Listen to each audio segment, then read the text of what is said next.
কি রাহিম, তোরে আমি বিশ্বাস করে আইডি দিছিলাম, আর তুই কিনা আমার টাইম মতো সাবস্ক্রাইবারদেরকে গিফট করে দিতেছিস। আরে জিহাদ ভাই কি কইতেছেন আপনি এসব? কি কইতেছি মানে? আমি তোর ভিডিও দেখলাম, তুই তো সাবস্ক্রাইবারদেরকে আমার ডায়মন্ড দিয়ে দিছিস।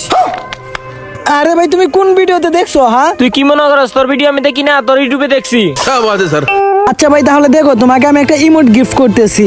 ও ভাই লাভ ইউ আমাকে ইমোট গিফট দেওয়ার জন্য। গাইস তোমাদের যাদের ইমোট লাগবে কমেন্ট করে বলো। আরে জিহাদ ভাই ও আমার সাবস্ক্রাইবার ছিল, ও আমার কাছে একটা জিনিস গিফট চাইছে, আমি কি না দিয়ে পারি ভাই কও তো? আরে তোর সাবস্ক্রাইবার, তুই তোর টাকা দিয়ে ডায়মন্ড গিফট করবি, তুই আমার ডায়মন্ড তো সাবস্ক্রাইবারদেরকে দিলি কেন? ये बड़ी अच्छी बात कही है। আরে জিহাদ ভাই তখন আমার আইডিতে ডায়মন্ড ছিল না। আরে ডায়মন্ড থাকবো কেমনে? তুই একটা ফকিরনি, তো সাবস্ক্রাইবার একটা ফকিরনি। ভাই তুমি আমাকে অপমান করো যাই করো আমি কিছু কইবো না, কিন্তু আমার সাবস্ক্রাইবারদেরকে অপমান করতে পারবা না। তোমার কিছু ডায়মন্ড আমি খরচ করছি, আমি তোমাকে দিয়ে দিবো। আরে ভাই আমি তো তোমার সাথে মজা নিচ্ছি, আর তুমি হোয়াটসঅ্যাপ চেক করো, দেখো আমার গোল্ডেন হিপোপের আইডি তোমারে দিয়ে দিছি। ও ভাই সত্যি সত্যি গোল্ডেন হিপোপের আইডি দিয়ে দিছে। ভাইরে ভাই আমার তো বিশ্বাস হইতাছে না।